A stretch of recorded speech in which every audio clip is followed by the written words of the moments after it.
기록은 당신 편이 아닙니다. 이건 지워지지 않은 이야기입니다. 그날의 기록. 장례를 다 치운 날 밤이었다. 마지막까지 남아있던 국화도 치웠고 향 냄새가 밴 접시도 설거지를 끝냈고 검은 리본이 달린 액자도 거실 한쪽으로 옮겨둔 뒤였다.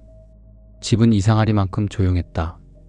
아버지가 살아있을 때도 말이 많은 집은 아니었는데 사람 하나 빠졌다고 이렇게까지 소리가 없어질 수 있나 싶을 정도로 조용했다. 나는 양말을 신은 채 거실을 천천히 걸었다. 발바닥 아래로 바닥에 차가운 감촉이 얇게 전해졌다. 저녁부터 내리던 비는 아직도 창밖에서 가늘게 이어지고 있었다. 빗물이 창틀을 때리는 소리, 멀리 지나가는 차 바퀴가 젖은 도로를 미끄러지는 소리, 냉장고 모터가 잠깐 켜졌다 꺼지는 소리. 그런 소리들만 집안을 떠다녔다. 아버지 방 문은 반쯤 열려 있었다. 나는 문 앞에 잠깐 서 있었다. 이 방에 들어가는 일은 이상하게도 장례보다 늦었다. 빈소에서는 정신이 없었고 절차가 끝난 뒤에는 사람이 몰려왔고 사람들이 다 돌아간 뒤에는 차라리 그 방 앞을 지나는 쪽이 더 쉬웠다. 문턱을 넘는 건 어쩐지 다른 일이었다. 살아있는 동안에도 아버지 방은 늘 정리되어 있었다. 침대 모서리는 반듯했고 이불은 늘 한 번쯤 다림질한 것처럼 평평했고 책상 위 볼펜은 각을 맞춰놓은 듯 가지런했다. 정리라는 말을 입버릇처럼 하던 사람이었다. 영수증도 정리해야 하고 통장도 정리해야 하고 약도 정리해야 하고 죽기 전에 사람도 결국 정리하고 가야 한다고 아버지는 그런 말을 조용한 목소리로 하곤 했다. 그 말을 들을 때마다 나는 늘 웃으며 넘겼다. 아버지는 원래 뭐든 지나치게 반듯하게 해놓는 사람이고 나는 그런 사람과는 좀 다르게 사는 편이었으니까. 나는 방문을 조금 더 밀었다. 문이 바닥을 스치며 아주 낮고 마른 소리를 냈다. 방 안에는 오래된 나무 냄새와 약 냄새, 그리고 사람의 체온이 다 빠져나간 자리에서만 나는 묘하게 마른 공기 냄새가 남아 있었다. 스탠드를 켰다. 노란빛이 책상과 서랍장 앞쪽만 좁게 비쳤다. 그 바깥은 여전히 어두웠다. 나는 책상부터 정리하기 시작했다. 고무줄로 묶인 영수증 더미, 안경집, 다 쓴 볼펜 2자루, 반쯤 읽다 만 신문, 처방전이 들어있던 하얀 봉투, 구석이 조금 다른 검은 수첩. 이런 것들은 예상한 물건들이었다. 아버지답고 이 방답고 죽은 뒤에 남을 법한 것들이었다. 나는 그것들을 하나씩 옆으로 치웠다. 종이가 종이를 스치는 소리가 났고 서랍 손잡이를 잡아당길 때마다 나무 안쪽에서 뻑뻑한 마찰음이 올라왔다.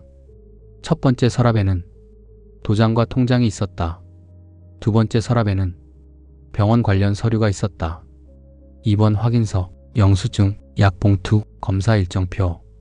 나는 그것들을 대충 훑다가 잠깐 손을 멈췄다. 보험회사 이름이 찍힌 봉투가 하나 보였기 때문이다. 가슴이 아주 얇게 움직였다. 나는 그 봉투를 꺼냈다. 익숙한 회사명이었다. 그리고 그 순간 며칠 전 보험회사 상담실의 공기가 순간적으로 떠올랐다. 하얀 형광등, 건조한 책상, 차가운 직원 목소리. 보험금 지급이 어렵습니다. 아버지는 18년 동안 보험료를 냈다. 그런데 보험금은 한 푼도 나오지 않았다. 고지의무 위반. 그 말 하나로 18년이 사라졌다. 그리고 나는 그 18년 전 보험을 아버지와 함께 들게 만든 사람 중 한 명이었다. 정확히는 내가 더 적극적이었다. 아버지는 망설였고 나는 설계사 말이 맞겠거니 하고 넘겼고 아버지는 끝내 아무 말 없이 서명했다. 그 이야기로 끝났다고 생각했다. 보험은 끝났고 돈도 끝났고 장례도 끝났고 이제 정리만 남았다고 생각했다. 그래서 지금 내 손 안에 있는 보험회사 봉투가 조금 이상하게 느껴졌다. 나는 봉투를 열어봤다. 안에는 단순한 안내문 몇 장과 오래된 계약 관련 문서처럼 보이는 종이들이 들어있었다. 나는 그것들을 대충 훑어보다가 고개를 갸웃했다. 문서 형식이 조금 달랐다. 첫 번째 보험 때 봤던 서류와는 항목 배열도, 서식도, 표지색도 달랐다. 그리고 상단에 적힌 작은 글씨 하나가 내 눈을 붙잡았다. 보험증권. 나는 종이를 한 장 더 넘겼다. 가입자 성명 김정수. 아버지 이름이었다. 나는 잠깐 웃었다. 헛웃음에 가까웠다. 처음에는 예전 보험 서류가 잘못 섞여 있는 줄 알았다. 해지 전 계약 문서거나 예전 상담 자료거나 그런 거라고 생각했다. 하지만 다음 줄을 읽는 순간 내 손가락이 종이 위에서 멈췄다. 계약 상태 유효. 나는 다시 봤다. 유효. 다시 한번 봤다. 유효. 종이 위 활자는 전혀 흔들리지 않았다. 흔들리는 건 내 눈이었다. 나는 숨을 아주 천천히 들이마셨다. 아버지 명의로 보험이 하나 더 있었다. 그것도 해지된 게 아니고 살아있는 보험이. 빗소리가, 창문을 두드리는 소리가 갑자기 조금 커진 것처럼 느껴졌다. 나는 서류를 책상 위에 펼쳐놓았다. 노란 스탠드 불빛 아래서 종이의 가장자리가 조금 누렇게 보여 더 오래된 느낌이 났다. 보장 내용, 납입 기간, 특약 항목. 내가 아는 말도 있었고 처음 보는 항목도 있었다. 그런데 가장 이상한 건 이 보험에 대해 우리 가족 누구도 들은 적이 없다는 사실이었다. 적어도 나는 몰랐다. 동생도 몰랐을 가능성이 컸다. 그 녀석은 보험 같은 걸 아버지보다 더 안 들여다보는 사람이었으니까. 그렇다면 아버지는 왜 이걸 숨겼을까? 아니, 숨겼다는 표현이 맞을까? 그냥 말하지 않은 걸까? 말할 이유가 없었던 걸까? 아니면 정말로 누군가에게 들키면 안 되는 서류였던 걸까? 나는 의자를 끌어당겨 앉았다. 의자 다리가 바닥을 스치는 소리가 방 안에서 크게 났다. 서류를 좀 더 가까이 당겨서 읽었다. 계약일 18년 전 첫 번째 보험보다 몇 달 뒤였다. 그 숫자를 보는 순간 내 등 뒤 어딘가가 서늘해졌다. 첫 번째 보험이 들리고 얼마 지나지 않아 두 번째 보험이 하나 더 만들어졌다. 이건 우연처럼 보이지 않았다. 나는 종이 첫 장을 넘겼다. 설계 지점 코드, 담당자 표시, 내부 관리 번호 같은 작은 문자들이 줄지어 있었다. 눈을 조금 더 가까이 가져갔다. 그리고 아주 작은 글씨 하나를 읽는 순간 입안이 바짝 마르는 걸 느꼈다. 담당자 박민수. 나는 종이를 놓지 못한 채 그 이름을 오래 바라봤다. 박민수. 18년 전 작은 사무실에서 우리를 맞이했던 보험 설계사. 가벼운 위험 같은 건 굳이 적지 않으셔도 됩니다. 그렇게 웃으며 말했던 남자. 보험은 사람 믿고 하는 거죠. 라고 아버지가 중얼거렸을 때 괜찮다고, 다들 그렇게 한다고 너무 매끄럽게 말을 이어가던 사람. 그 이름이 지금 두 번째 보험 서류에도 적혀 있었다. 나는 천천히 등을 의자에 기댔다.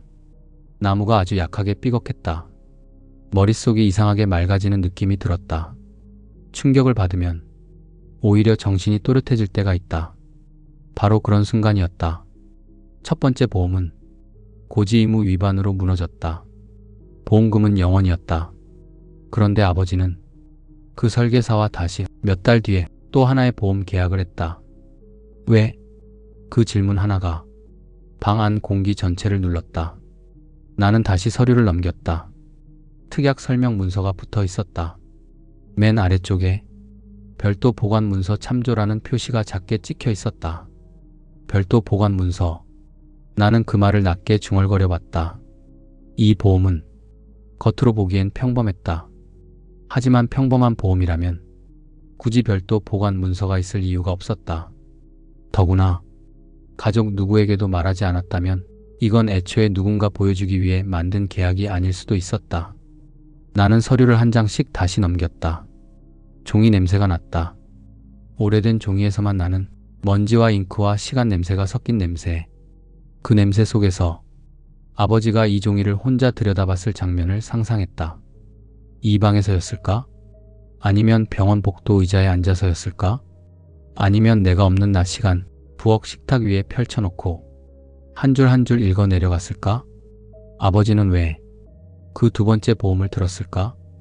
혹시 첫 번째 보험이 불안해서였을까? 혹시 첫 번째 보험의 문제를 그때부터 이미 눈치채고 있었던 걸까? 혹시 나에게 말하지 않은 이유가 있었던 걸까? 나는 자리에서 일어났다. 서랍장을 다시 살폈다. 첫째 칸, 둘째 칸, 셋째 칸. 어디엔가 이 보험과 관련된 다른 흔적이 더 있을 것 같았다. 아버지처럼 정리하는 사람은 단 하나의 종이만 덜렁 남겨두지 않는다. 연결되는 무언가를 분명히 같이 남겨둔다.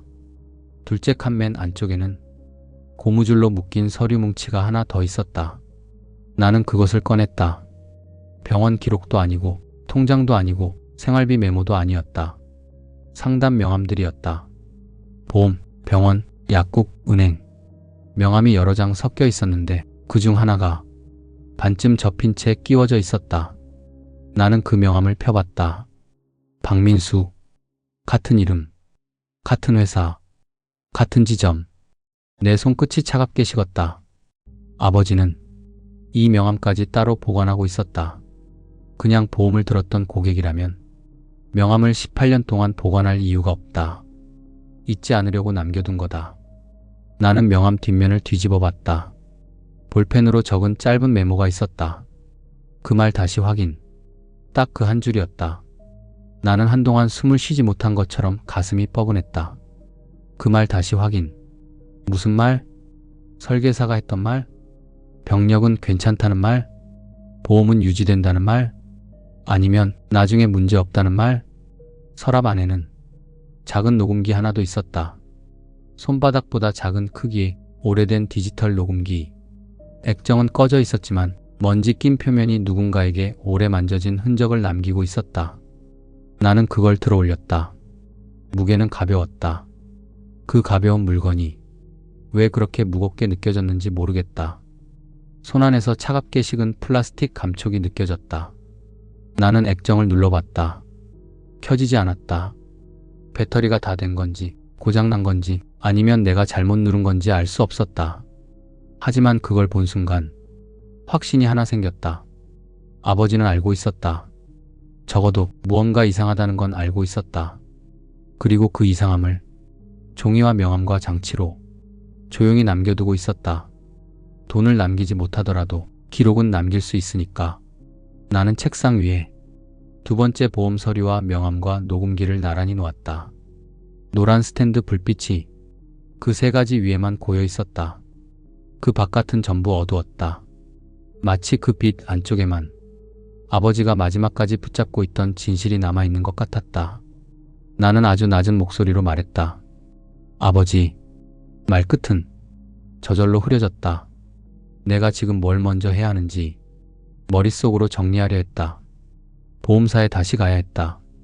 이 보험이 정확히 어떤 계약인지 확인해야 했다. 별도 보관 문서가 뭔지도 알아야 했다. 그리고 박민수, 그 이름을 다시 따라가야 했다. 나는 시계를 봤다. 이미 늦은 시간이었다. 보험사는 끝났을 거고 은행도 닫았고 어디든 지금 당장 갈 수 있는 곳은 없었다. 하지만 이상하게도 잠을 잘 수는 없을 것 같았다. 나는 아버지 수첩을 펼쳤다. 익숙한 작은 글씨들이 빼곡했다. 날짜, 병원비, 생활비, 전화번호, 약 이름, 그리고 짧은 메모. 몇 페이지를 넘기다가 한 날짜 옆에서 손이 멈췄다. 첫 계약은 믿음. 그 아래 며칠 뒤 날짜에는 이렇게 적혀 있었다. 두 번째는 기록. 나는 그 문장을 오래 봤다. 첫 계약은 믿음. 두 번째는 기록. 그 순간 등 뒤쪽이 차갑게 식는 느낌이 들었다. 아버지는 처음부터 구분하고 있었다. 첫 번째 보험은 사람을 믿고 한 계약이었다. 그리고 두 번째 보험은 믿음이 아니라 기록을 남기기 위한 계약이었다. 나는 천천히 수첩을 덮었다. 이제야 조금씩 이상한 퍼즐 조각들이 맞아 들어가는 기분이 들었다. 하지만 동시에 더 불길해졌다. 아버지는 왜 그렇게까지 해야 했을까? 그냥 따지면 되는 일이 아니었나? 그냥 나에게 말하면 되는 일이 아니었나? 그렇게 간단하지 않았다는 뜻이다. 비가 조금 더 세졌다. 창문을 타고 흐르는 빗물 소리가 방 안 정적 위로 길게 번졌다. 나는 의자에 앉은 채 한참 동안 움직이지 않았다. 서랍에서 나온 두 번째 보험, 명함 뒷면에 짧은 메모, 작동하지 않는 녹음기, 그리고 수첩 속 한 줄. 첫 계약은 믿음, 두 번째는 기록. 그 문장이 머릿속에서 계속 맴돌았다. 나는 마침내 보험 서류를 조심스럽게 다시 접었다. 그리고 아버지 수첩 위에 올려두었다. 이건 단순한 숨겨진 보험이 아니었다. 끝난 줄 알았던 첫 번째 보험의 진실이 아직 끝나지 않았다는 뜻이었다. 나는 스탠드를 끄지 않은 채 방에서 나왔다. 문을 닫기 직전 아버지 책상 위에 놓인 노란빛을 한 번 더 돌아봤다. 그 불빛 아래 종이들은 가만히 놓여 있었다. 마치 누군가가 다음 장을 열어주기만 기다리는 것처럼. 그리고 그 순간 나는 분명히 알았다. 내가 지금 발견한 건 돈이 아니라 아버지가 끝까지 감춰둔 또 하나의 시작이라는 걸. 다음 날 아침 나는 평소보다 일찍 눈을 떴다. 정확히 말하면 깬 게 아니라 거의 자지 못한 채 시간을 넘긴 쪽에 가까웠다. 새벽 내내 머릿속에서는 같은 문장만 맴돌았다. 첫 계약은 믿음, 두 번째는 기록. 아버지답지 않은 문장이었다. 짧고 단정하고 뜻이 또렷하다는 점에서는 분명 아버지 글씨였지만 그 안에 담긴 결심 같은 건 내가 알던 아버지보다 조금 더 날카로웠다. 아버지는 원래 누군가를 의심하기보다는 한번 믿으면 끝까지 조용히 감수하는 사람에 가까웠다. 그런 사람이 믿음과 기록을 따로 적어두었다는 건 중간 어디쯤에서 무언가가 분명히 깨졌다는 뜻이었다. 나는 부엌에서 찬물을 한 컵 마셨다. 유리컵이 싱크대에 닿는 소리가 유난히 크게 울렸다. 아버지 집은 아침에도 조용했다. 거실 창문 쪽으로 흐린 빛이 들어오고 있었고 공기에는 여전히 묵은 약 냄새와 나무 냄새가 엷게 남아 있었다. 나는 전날 책상 위에 펼쳐두었던 것들을 다시 확인했다. 두 번째 보험 증권, 박민수 명함, 작동하지 않는 녹음기, 그리고 아버지 수첩. 하나씩 손으로 짚어보다가 두 번째 보험 증권 첫 장을 다시 펼쳤다. 계약일, 담당자, 지정 코드. 밤에는 보이지 않던 것들이 아침빛 아래에서는 조금 더 선명하게 보였다. 특약 항목 아래쪽 작게 인쇄된 관리 문구 하나. 별도 보관 문서 있음. 나는 그 문장을 다시 읽었다. 별도 보관 문서. 보험회사 직원이 어제 내게 말했던 것도 그거였다. 이 보험은 일반 보장 계약처럼 보이지만 핵심은 별도 보관 문서에 있다는 말. 나는 주머니에 휴대폰을 넣고 서류를 봉투째 챙겼다. 그리고 다시 보험회사로 갔다. 보험회사 건물은 어제와 똑같았다. 유리문은 깨끗했고 로비는 지나치게 환했고 공기는 지나치게 건조했다. 이상하게도 슬픈 이야기를 하는 공간들은 늘 이렇게 밝다. 사람을 위로하려는 배려가 아니라 감정을 지우기 위해서 밝게 만든 것처럼. 나는 접수 데스크에서 어제와 같은 이름의 직원을 찾았다. 다행히 같은 직원이 근무 중이었다. 여자는 나를 보자마자 어제보다 조금 더 조심스러운 표정을 지었다. 아마도 보험금 영원을 통보받고 나간 고객이 하루 만에 다시 돌아오는 일은 흔치 않을 것이다.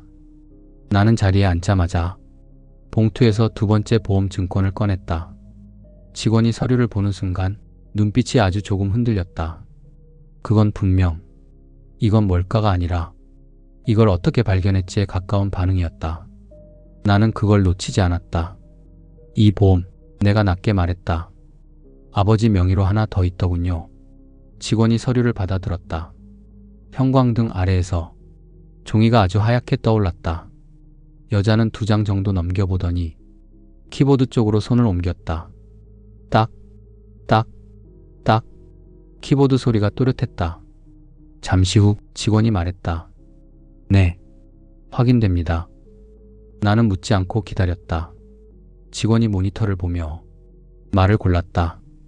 해지된 계약은 아니고요. 중도 실효도 아닙니다. 유지 상태였습니다. 유지 상태. 나는 의자 팔걸이에 손을 올린 채 천천히 물었다. 수익자는 누굽니까? 직원이 모니터를 한 번 더 확인했다. 그리고 말했다. 수익자는 본인 지정 외에 별도 문서 참조로 되어 있습니다. 나는 고개를 들었다. 그게 무슨 말입니까? 직원이 조심스럽게 설명했다. 이 계약은 일반적인 수익자 직접 지정 방식이 아니라 추후 별도 문서와 연결되도록 설계된 특약이 붙어 있습니다. 원래는 자주 쓰이는 방식이 아니고 일부 전환형 보장 계약에서만 나는 여자의 말을 끊었다.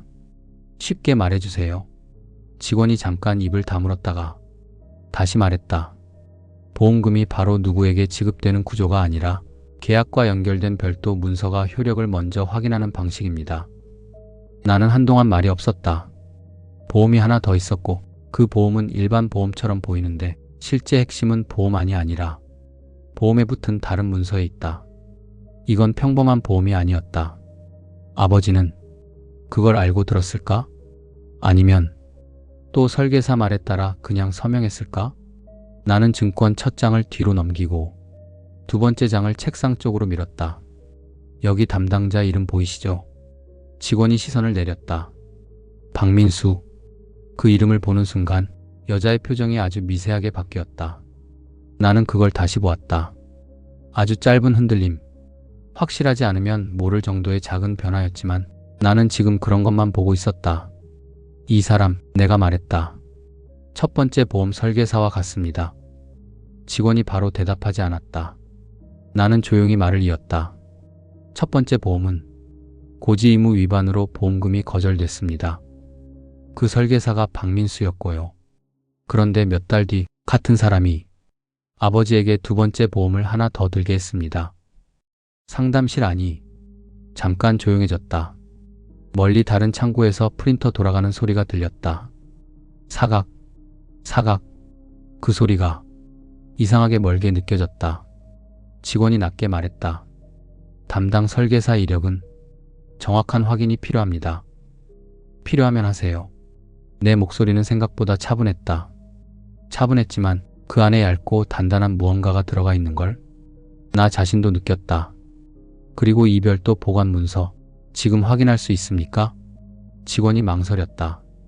원본은 본사 기록 보관 쪽일 가능성이 있어서 즉시 조회는 어렵고 그럼 신청하면 됩니까?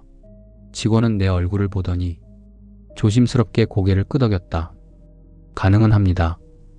다만 시간이 조금. 얼마나요? 빠르면 오늘 오후 아니면 내일쯤. 나는 서류를 모았다. 신청해 주세요.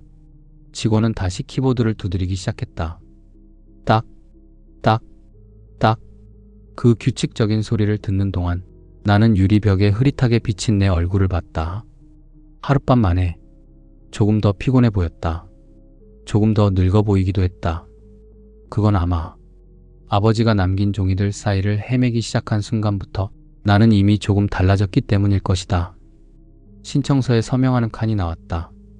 나는 펜을 들었다. 펜 끝이 종이를 누를 때 아주 짧게 멈췄다. 18년 전 아버지도 이런 식으로 펜을 들었을까? 그리고 그때 무슨 생각을 했을까? 나는 서명했다. 내 이름이 종이 위에 찍혔다. 순간적으로 그 장면이 너무 익숙하게 느껴졌다. 서류, 서명, 기록. 아버지가 살아있는 동안에도 죽은 뒤에도 우리는 계속 종이 위에 이름을 남기고 있었다. 보험회사에서 나온 뒤 나는 곧장 아버지 집으로 돌아가지 않았다. 차를 몰아 예전에 박민수 설계사를 만나러 갔던 동네 쪽으로 갔다. 당연히 그 사무실이 그대로 있을 거라고 생각한 건 아니었다. 18년이면 사무실도 바뀌고 간판도 바뀌고 사람도 사라지기 충분한 시간이다. 그래도 몸은 거기로 가고 있었다. 어쩌면 기억이 남아있는 장소부터 다시 밟아야 무언가 더 떠오를 것 같았는지도 모른다. 그 건물은 여전히 있었다. 외벽은 더 낡아 있었고 1층에는 예전과 다른 가게가 들어와 있었지만 3층 계단 구조는 그대로였다. 엘리베이터는 없었고 좁은 계단을 따라 올라가야 했다.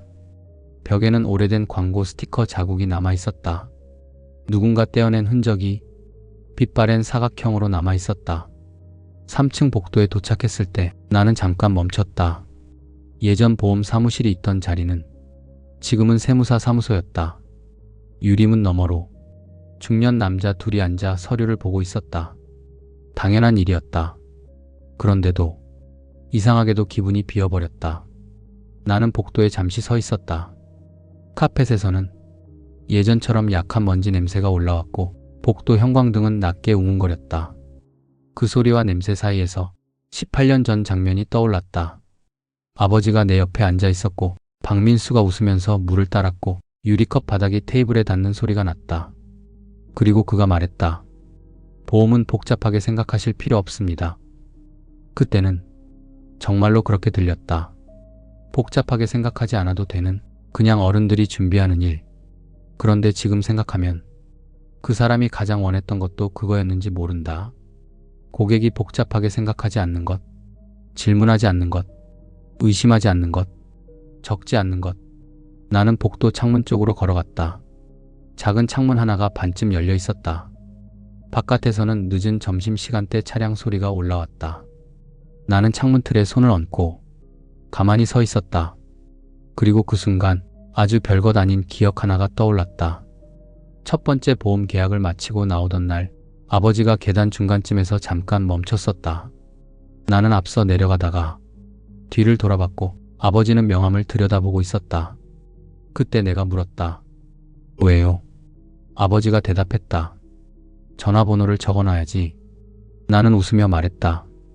명함에 다 있잖아요. 아버지는 아주 짧게 말했다. 종이에 적어둬야 안 잊어버린다. 그 말이 지금 이상하게도 크게 되돌아왔다. 명함은 서랍에 따로 보관돼 있었고 뒷면에는 그 말 다시 확인이라고 적혀 있었다. 그때 이미 아버지는 뭔가를 다시 확인하려 했던 걸까? 계단을 내려오면서 가슴 한가운데에 무거운 돌 같은 게 자리 잡는 기분이 들었다. 첫 번째 보험이 무너진 건 죽은 뒤의 일이었다. 하지만 그 무너질 조짐은 어쩌면 훨씬 전부터 아버지 혼자 보고 있었는지도 몰랐다. 아버지 집으로 돌아왔을 때 집안 공기는 어제보다 더 눅눅하게 느껴졌다. 비는 그쳤지만 창문 바깥으로는 흐린 빛만 들어오고 있었다. 나는 곧장 아버지 방으로 들어갔다. 전날과 같은 자리, 같은 책상, 같은 스탠드. 스탠드를 켜자 노란 원이 다시 책상 위에 맺혔다. 나는 수첩을 펼쳤다. 페이지를 천천히 넘겼다. 영수증 금액, 약 이름, 병원 날짜, 통장 이체 기록. 그러다 보험 관련 메모들이 모여있는 날짜들을 중심으로 다시 살펴보기 시작했다. 아버지는 생각보다 자주 보험이라는 단어를 적어두었다. 민수 씨 통화, 약 얘기 빼도 된담. 이번엔 따로. 서류는 둘째 칸. 먼저 적어둠. 짧은 문장들. 그 짧은 문장들이 말보다 더 많은 걸 남기고 있었다. 그리고 한 페이지 귀퉁이 정말 작게 적힌 메모 하나가 내 눈을 붙잡았다. 녹음 확인. 나는 수첩을 들고 책상 둘째 칸을 다시 열었다. 전날엔 녹음기만 꺼냈지만 이번에는 더 안쪽을 손으로 더듬었다. 맨 뒤쪽에 봉투 하나가 손끝에 닿았다. 납작하고 조금 두꺼운 봉투였다. 나는 그걸 조심스럽게 꺼냈다. 봉투 입구는 작은 스티커로 봉해져 있었다. 아버지 글씨가 앞면에 적혀 있었다. 둘째 칸 나중에. 나는 그 문장을 읽고 한동안 가만히 있었다. 나중에. 그 나중에가 언제를 뜻하는지 이제는 너무 분명했다. 지금이었다. 나는 스티커를 천천히 떼었다. 종이가 뜯기는 소리가 방 안에서 유난히 크게 났다. 봉투 안에는 작은 메모리 카드 하나와 접힌 종이 2장이 들어있었다. 그리고 그 순간 내 심장이 아주 느리지만 분명하게 내려앉는 걸 느꼈다. 아버지는 정말로 무언가를 남겨뒀다. 두 번째 보험은 돈이 아니라 이걸 보관하기 위한 통로였을 수도 있었다. 나는 메모리 카드를 손바닥 위에 올려놓았다. 작고 가벼웠다. 그런데 그 작은 물건 안에 18년 전의 진실이 들어있을지도 모른다는 생각이 들자 손끝이 차갑게 식었다. 봉투 안에 접힌 종이에는 짧은 문장이 하나 적혀 있었다. 첫 번째는 실수였지만 두 번째는 아니다. 나는 그 문장을 아주 오래 바라봤다. 밖에서 바람이 창틀을 스쳤다. 스탠드 불빛 아래 메모리 카드와 종이는 가만히 놓여 있었다. 그리고 나는 이제 거의 확신하고 있었다. 두 번째 보험은 보험금 때문이 아니었다. 아버지는 첫 번째 계약이 잘못됐다는 걸 중간 어딘가에서 알았고 두 번째 계약으로 그 잘못의 흔적을 남기기 시작한 거였다. 나는 의자에 앉았다. 메모리 카드를 들여다보며 아주 천천히 숨을 골랐다. 이걸 열면 아버지가 왜 끝까지 아무 말도 하지 않았는지, 알게 될지도 몰랐다. 그리고 어쩌면 내가 듣고 싶지 않은 말도 함께 남아있을지 몰랐다. 나는 한동안 움직이지 못했다. 책상 위에 손을 올려놓은 채 메모리 카드만 바라봤다. 마치 그 작은 검은 조각이 방 안의 공기까지 붙잡고 있는 것처럼 느껴졌다. 침묵이 길어졌다. 그리고 그 길어진 침묵 끝에서 나는 아주 조심스럽게 혼잣말처럼 중얼거렸다. 아버지, 대체 뭘 남기신 겁니까? 대답은 없었다. 대신 책상 위에 불빛만 조용히 흔들리지 않고 남아있었다. 나는 한동안 메모리 카드를 손에 쥔 채 움직이지 못했다. 아버지 방은 조용했다. 스탠드 불빛 아래로만 책상 위가 좁게 드러나 있었고 그 바깥은 거의 보이지 않았다. 방문 틈 사이로 거실 쪽 어둠이 얇게 들어와 있었고 창밖에서는 멀리 지나가는 차 소리가 아주 낮게 번지고 있었다. 작은 메모리 카드 하나, 검은색 플라스틱 조각에 불과한데 그 안에 아버지가 끝까지 말하지 않았던 시간이 들어있을 수도 있다는 생각이 들자 손끝이 차갑게 식었다. 나는 메모리 카드를 노트북에 넣을 젠더를 찾기 위해 서랍을 다시 뒤졌다. 아버지 책상은 이상할 정도로 질서가 있었다. 볼펜은 볼펜끼리, 영수증은 영수증끼리, 약봉투는 날짜 순서대로, 심지어 오래된 고무줄조차 굵기별로 따로 묶여 있었다. 그래서 나는 이제 조금 알 것 같았다. 두 번째 보험도, 그 안에 숨겨진 별도 보관 문서도, 메모리 카드도 이 모든 게 우연히 남아있을 리 없었다. 아버지는 내가 결국 여기까지 올 거라고 생각했던 것 같았다. 그게 더 서늘했다. 나는 작은 어댑터 하나를 찾아냈다. 먼지가 조금 묻어 있었다. 노트북을 켰다. 펜 돌아가는 소리가 낮고 길게 이어졌다. 바탕화면이 켜지고 나는 메모리 카드를 꽂았다. 잠깐 정적. 그리고 폴더 하나가 떴다. 폴더 이름은 아주 짧았다. 러코드 2. 나는 그 이름을 한참 바라봤다. 기록 2. 첫 번째가 있다는 뜻이었다. 아니면 첫 번째는 이미 끝났고 이건 두 번째라는 뜻일 수도 있었다. 폴더를 열었다. 안에는 파일이 3개 있었다. 오디오 파일 하나, 문서 파일 하나, 사진 파일 하나. 나는 가장 먼저 사진 파일을 열었다. 화면이 켜지는데 잠깐 시간이 걸렸다. 그리고 이미지 하나가 떴다. 보험 설계사 사무실 아니었다. 작은 테이블, 유리컵, 서류철, 그리고 화면 한쪽에 박민수 얼굴 일부가 찍혀 있었다. 정면은 아니었다. 누군가 몰래 아주 조심스럽게 찍은 각도였다. 나는 숨을 멈췄다. 사진 속 테이블 위에는 문서가 펼쳐져 있었고 그 위쪽 모서리에 작게 보이는 활자를 나는 알아볼 수 있었다. 질병고지 확인란. 그 칸은 비어 있었다. 나는 사진을 확대했다. 거칠게 깨졌지만 칸이 비어 있다는 사실은 분명했다. 아버지는 그 장면을 남겨뒀다. 보험 설계사가 앉아있고 고지란히 비어있는 종이가 테이블 위에 놓여있는 장면을 나는 아주 천천히 뒤로 물러나듯 의자 등받이에 몸을 기대었다. 심장이 한번 크게 뛰고 그 다음부터는 오히려 조용해졌다. 머릿속이 차갑게 정리되는 느낌이었다. 이제야 이해됐다. 두 번째 보험은 돈을 남기기 위한 보험이 아니었다. 그건 첫 번째 보험이 어떻게 잘못 시작됐는지를 남겨두기 위한 보험이었다. 보험 설계사의 이름이 왜 다시 나왔는지, 아버지가 왜 그 명함을 보관하고 있었는지, 왜 수첩에 그 말 다시 확인이라고 적어뒀는지, 모든 것이 조금씩 맞아 들어가기 시작했다. 나는 문서 파일을 열었다. 하얀 화면에 아버지 글씨를 옮겨 적은 듯한 짧은 문장이 나타났다. 제목은 없었다. 첫 줄부터 바로 시작됐다. 이건 보험금 때문이 아니다. 나는 목이 마르는 걸 느꼈다. 다음 줄로 눈을 옮겼다. 첫 번째 보험은 내가 모르고 당한 일일 수도 있고 알면서도 넘어간 일일 수도 있다. 나는 그 문장을 2번 읽었다. 아버지답지 않은 문장이었다. 아주 솔직했고 아주 정확했다. 그리고 그 아래로 문장이 이어졌다. 하지만 두 번째는 아니다. 두 번째는 내가 남겨두는 기록이다. 나는 입술을 한번 깨물었다. 손끝에 힘이 들어갔다. 문장은 길지 않았다. 짧은 단락 몇 개가 이어졌고 각 문장 사이에는 아버지 특유의 숨고르기 같은 여백이 느껴졌다. 민수 씨는 첫 번째 계약 때 약 이야기를 빼도 된다고 말했다. 내가 묻자 그 정도는 누구나 있다고 했다. 문제가 되지 않는다고 했다. 나는 그 말을 믿었다.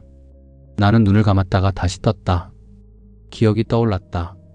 작은 사무실, 유리컵, 보험 설계사의 웃는 얼굴, 아버지의 망설임, 그리고 내가 옆에서 대수롭지 않게 끄덕이던 장면.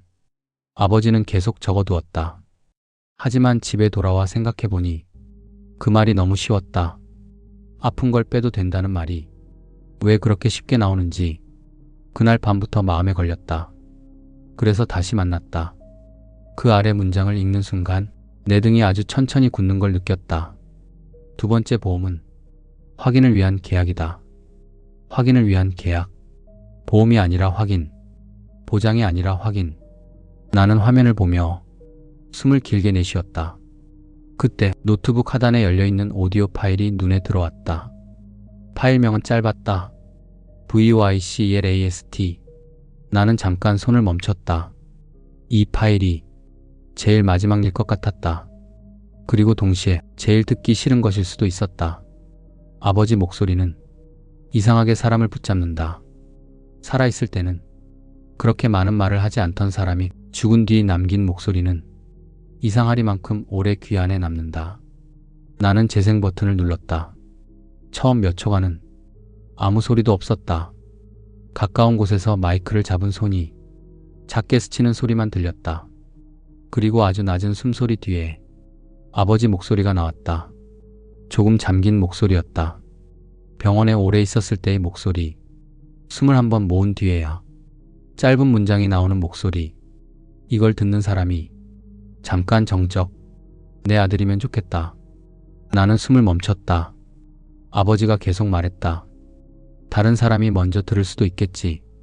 그래도 결국은 내가 듣게 될 것 같아서 남긴다.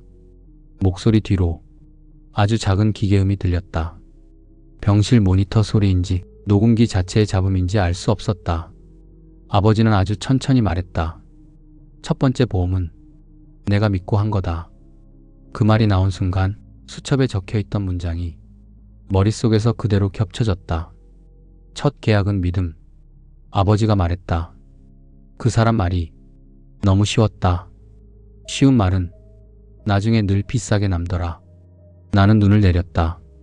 책상 위에 놓인 두 번째 보험 증권이 스탠드 불빛에 반쯤 빛나고 있었다. 아버지는 말을 이었다. 내가 옆에 있어서 나는 더 묻지 못했다. 나는 움직이지 못했다. 목 안쪽이 천천히 조여오는 느낌이 들었다. 내가 나 때문에 뭔가 준비하고 있다고 생각하니까 아버지가 아주 짧게 숨을 고르고 다시 말했다. 그 자리에서 그걸 부정하고 싶지 않았다. 나는 손으로 입가를 한번 문질렀다. 그 문장은 예상보다 더 깊이 들어왔다. 아버지는 내가 자기를 위해 보험을 준비하려 했던 마음 자체를 그 자리에서 꺾고 싶지 않았던 거다. 그래서 묻지 못했다. 그래서 그냥 서명했다. 하지만 의심은 남았다. 아버지 목소리가 다시 들렸다. 그 뒤로 나는 그 사람을 한 번 더 만났다. 두 번째 계약은 보험료를 더 내기 위한 게 아니다. 말을 남기기 위한 거다. 나는 책상 위 문서 파일의 문장을 떠올렸다. 확인을 위한 계약. 말을 남기기 위한 계약. 아버지는 하나의 보험을 기록 보관함처럼 쓴 거였다. 그게 보험이라는 형식을 빌린 이유는 아마도 가장 자연스럽게 다시 만나고 다시 묻고 다시 종이를 만들 수 있는 방식이었기 때문일 것이다. 아버지는 말했다. 내가 다시 묻자 그 사람은 그때도 똑같이 말했다. 짧은 정적. 그리고 아버지가 아주 천천히 따라 읽듯 말했다. 그 정도는 문제되지 않습니다. 나는 고개를 숙였다. 그 말, 같은 말, 첫 번째도 두 번째도 아버지는 계속 말했다. 그래서 나는 그 말을 남겼다. 그 다음에는 몇 초간 아무 소리도 없었다. 그 정적이 길어서 나는 파일이 끝난 줄 알았다. 하지만 아니었다. 아버지는 그 뒤에 조금 더 낮은 목소리로 말을 이었다. 보험금은 못 받을 수도 있다. 그건 이제 안다. 그래도 누가 무슨 말을 했는지는 남겨둬야 한다. 나는 그 문장을 듣는 순간 가슴 어딘가가 아주 천천히 꺼지는 느낌을 받았다. 돈은 못 받을 수도 있다. 아버지는 그걸 알고 있었다. 아니, 거의 확신하고 있었던 것 같았다. 그러면서도 18년 동안 보험료를 냈다. 왜냐면 보험금을 믿어서가 아니라 기록이 남는 방식을 믿었기 때문이었다. 아버지는 목소리를 조금 더 낮췄다. 내가 나 때문에 보험을 챙겼던 건 안다. 그래서 더 말하지 않았다. 그리고 아주 짧게 웃는 듯한 숨소리가 섞였다. 사람은 준비한 마음까지 부정당하면 그 뒤부터는 자기 마음도 안 믿게 되더라. 나는 눈을 감았다. 그 말은 나에게 하는 말이면서도 아버지 자신에 대한 말처럼 들렸다. 아버지도 누군가를 믿고 보험을 들었고 그 믿음이 무너졌지만 그때 자기 자신까지 무너뜨리고 싶지는 않았던 것일지도 몰랐다. 아버지는 마지막으로 조금 더 느리게 말했다. 그래서 두 번째를 만들었다. 첫 번째가 거짓이 되더라도 왜 거짓이 됐는지는 남겨야 하니까. 그 뒤로 숨소리만 조금 이어졌다. 나는 그 숨소리를 듣고 있었다. 아버지가 얼마나 지친 상태에서 이 말을 남겼는지 그 숨만으로도 알 수 있었다. 그리고 마지막 문장이 들렸다. 돈은 못 남겨도 기록은 남길 수 있다. 잠깐 멈춤. 그걸로 됐다. 파일은 거기서 끝났다. 딸깍 아주 작은 기계음이 나고 정적만 남았다. 방 안은 조용했다. 노트북 펜 돌아가는 소리, 멀리서 냉장고가 켜지는 소리, 창문 바깥을 스치는 바람 소리만 아주 얇게 들렸다. 나는 아무 말도 하지 못했다. 손을 움직일 수도 없었다.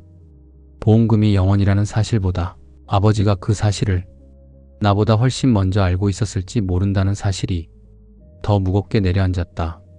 그리고 그걸 알고도 나에게 말하지 않았다는 사실, 그 이유가 원망이 아니라 내 마음을 부정하고 싶지 않아서였다는 사실, 그건 이해할 수 있으면서도 견디기 어려운 종류의 진실이었다. 나는 노트북을 천천히 닫았다. 뚜껑이 내려오며 화면 빛이 사라졌다. 방 안은 스탠드 불빛만 남았다. 책상 위에는 첫 번째 보험 서류 복사본, 두 번째 보험 증권, 박민수 명함, 아버지 수첩, 메모리 카드, 그리고 내가 아직 다 읽지 못한 짧은 문장들이 남아 있었다. 나는 그것들을 하나씩 바라봤다. 첫 번째 보험은 결국 돈이 되지 못했다. 두 번째 보험도 아마 돈으로 끝나진 않을 거다. 하지만 아버지가 남긴 건 돈보다 더 오래 가는 것이었다. 누가 무슨 말을 했는지, 어느 순간 믿음이 흔들렸는지, 그런데도 왜 끝까지 조용히 보험료를 냈는지 그 기록이 남아 있었다. 나는 한참 동안 의자에 앉아 있었다. 시간이 얼마나 지났는지 몰랐다. 스탠드 불빛은 여전히 따뜻했지만 방 안 공기는 차가웠다. 아버지가 없는 방이라는 건 이상하게도 온도부터 다르게 느껴진다. 나는 천천히 수첩을 폈다. 맨 끝 페이지 가까이에 작은 글씨가 하나 더 있었다. 나중에라도 헷갈리지 말 것. 그 아래에는 짧게 두 줄. 첫 번째는 믿은 말, 두 번째는 남긴 말.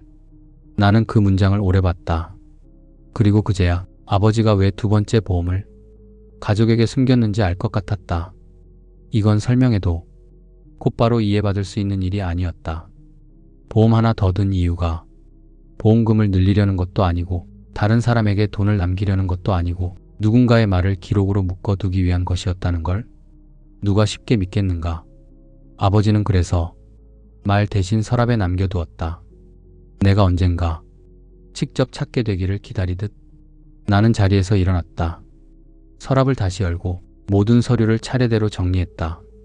첫 번째 보험 관련 서류는 아래, 두 번째 보험 증권은 그 위, 수첩은 맨 위, 메모리 카드는 수첩 안쪽 종이 사이에 조심히 끼워 넣었다. 그리고 박민수 명함은 따로 빼서 손에 쥐었다. 그 이름을 다시 바라보았다. 박민수. 아버지 목소리가 귓속에서 다시 들리는 것 같았다. 그 정도는 문제되지 않습니다. 나는 아주 낮게 중얼거렸다. 문제가 됐잖아. 그 말은 18년 늦게 도착한 대답이었다. 나는 명함을 접지 않았다. 버리지도 않았다. 책상 위에 똑바로 올려두었다. 그건 끝난 이름이 아니라 아직 남아있는 이름처럼 느껴졌다. 비는 다시 오지 않았지만 창밖은 여전히 어두웠다. 나는 스탠드를 끄지 않은 채 방문 앞에 잠깐 섰다. 책상 위 노란빛 안에 종이들과 수첩이 고요하게 놓여 있었다. 아버지는 끝내 보험금은 남기지 못했다. 하지만 내가 몰랐던 시간, 내가 놓쳤던 표정, 내가 가볍게 넘겼던 한 문장, 그리고 누가 어떤 말을 했는지 그 모든 걸 기록으로 남겨두었다. 나는 이제야 알았다. 아버지가 끝까지 정리하고 싶었던 건 돈이 아니라 자기를 속인 말과 그 말을 믿게 만든 시간이었을지도 모른다. 그리고 그걸 나에게 넘겨준 거였다. 아주 조용한 방식으로, 아주 아버지다운 방식으로. 나는 방문을 천천히 닫았다. 문이 닫히는 소리가 낮고 마르게 울렸다. 그리고 어두운 거실에 잠시 서 있다가 아무도 없는 집안을 향해 아주 낮은 목소리로 말했다. 아버지, 이제 알겠습니다. 대답은 없었다. 대신 어딘가에서 시계 초침 가는 소리만 작게 들렸다. 나는 그 소리를 들으며 한참 동안 서 있었다. 그리고 마지막으로 숨을 천천히 들이마셨다가 내쉬며 그 말을 남겼다. 그날의 기록이었습니다.